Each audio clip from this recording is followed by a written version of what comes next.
Nous voilà à nouveau chez vous et nous sommes là pour vous présenter notre deuxième numéro de cette rubrique Une parole de Dieu pour toi. Ne nous quittez surtout pas, à tout de suite.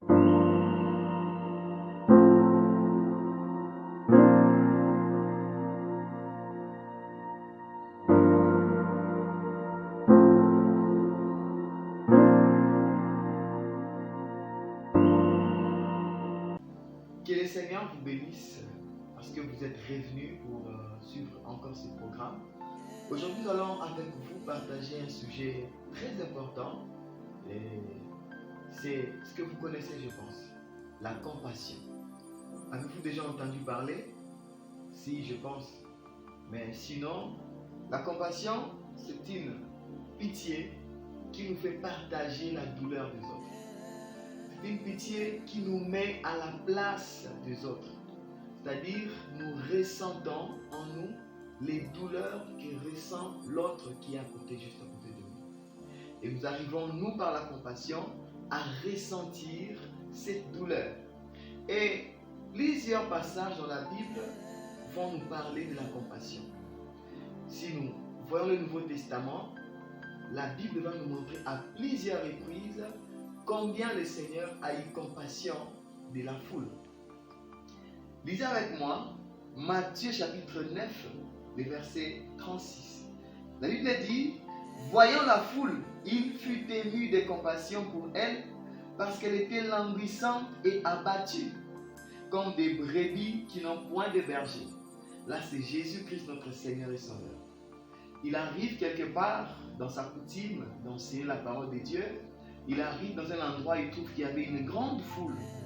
Mais en regardant la foule, il va se rendre compte que cette foule était comme des brebis qui n'avaient pas de berger. Alors Jésus va prendre l'option de commencer à leur enseigner la parole de Dieu. Marc chapitre 6, le verset 34, juste à la fin, nous dit: et il s'est mis à leur enseigner beaucoup de choses. C'est-à-dire, quand Jésus a regardé la foule, il n'a pas seulement vu la foule qui venait à lui, mais il avait vu les âmes perdues. Quand nous regardons, est-ce que nous voyons la foule simplement ou nous voyons les âmes que nous devons sauver par la grâce de Dieu? Vous savez, Dieu, par sa grâce, il vous envoie beaucoup de serviteurs qui viennent vous parler de sa part. C'est juste parce qu'il a compassion de vous. C'est juste parce que Dieu veut sauver votre âme. C'est juste parce qu'il veut vous tirer de la mort, vous amener à la vie. Combien de fois, bien aimé dans le Seigneur, même par des rêves, le Seigneur vous parle. C'est juste parce qu'il a compassion de vous. Quand il essaie de se mettre à votre place, il se retrouve dans cette condition de péché. Il se dit: non, je dois sauver cet homme. C'est pourquoi même vous êtes branchés à cette chaîne. C'est pour suivre ces messages.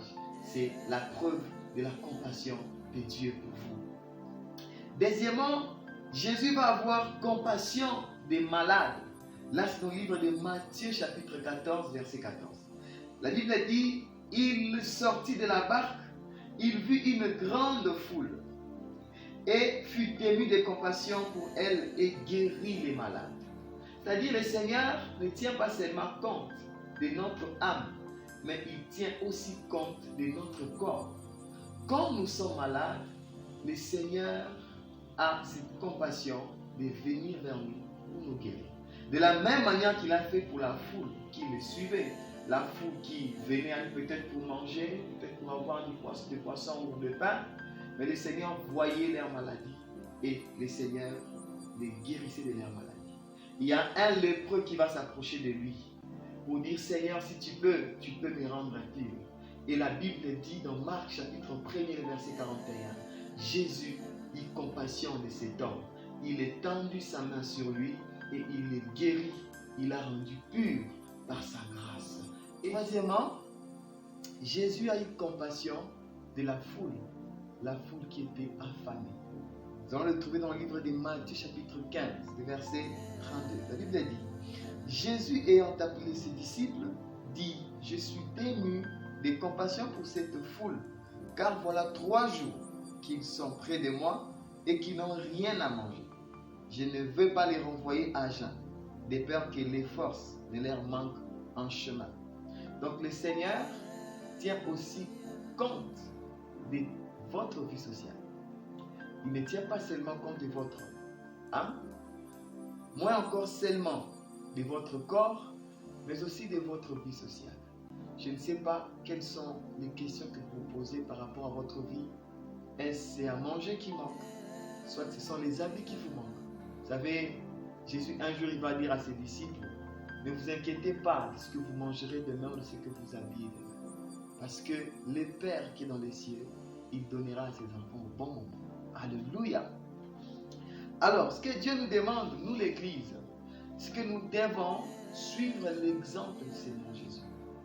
Nous, aujourd'hui, l'Église, nous sommes parmi ces gens qui critiquent ces personnes qui n'ont jamais fait une rencontre avec le Seigneur. Alors que quand Jésus avait regardé la foule, il a eu compassion parce que cette foule était comme des brebis sans berger et il s'était mis à leur enseigner la parole de Dieu. Mais nous, aujourd'hui, nous sommes là en train de critiquer les gens, nous sommes là en train de nous moquer de ceux qui ne connaissent pas le Seigneur. Qu'est-ce que Jésus nous dit? Il nous dit, allez partout dans le monde, faites les nations des disciples. C'est ça notre travail. Ayons compassion de ceux qui ne connaissent pas le Seigneur. Allons leur apporter la bonne nouvelle de Jésus-Christ. Imaginez, vous, un jour, le Seigneur vous a envoyé quelqu'un pour vous prêcher la parole de Dieu. Et c'est à votre tour aujourd'hui, c'est à notre tour d'aller parler de Jésus aux autres. Mais le Seigneur nous attend aussi à aller prier pour les malades. De la même manière que lui a eu compassion des malades, il veut que nous aussi nous puissions avoir compassion des malades. Le Seigneur nous dit même d'aller plus loin, aller rendre visite même aux prisonniers. Est-ce que vous le faites vous? Sinon, bien-aimés dans le Seigneur, Dieu est en train de nous appeler aujourd'hui à aller assister ces bien-aimés qui sont dans les besoins. Besoins spirituels, besoins sanitaires, besoins sociaux. Si vous avez l'occasion de le faire, allez visiter ces hommes. Et vous savez, il y a plusieurs malades qui sont dans les hôpitaux qui n'attendent que votre prière. Ils n'attendent rien d'autre que votre prière. Voyez-vous, vous passez beaucoup de temps à regarder la télévision. Vous passez beaucoup de temps avec votre téléphone, avec votre ordinateur, sans pourtant penser à ceux qui souffrent. Bien-aimés dans le Seigneur, Dieu nous appelle à ressentir les douleurs que ressentent les autres. Le Seigneur nous appelle à souffrir avec les autres. Pendant que vous êtes heureux dans votre maison en train de manger avec vos enfants, avec votre femme, avec vos parents, il y en a dans ces mondes, même dans votre quartier, ceux qui n'ont pas mangé, qui n'ont rien à manger. Pendant que vous jetez les habits, il y en a ceux qui manquent les habits. Alors, le Seigneur nous attend à pratiquer la compassion.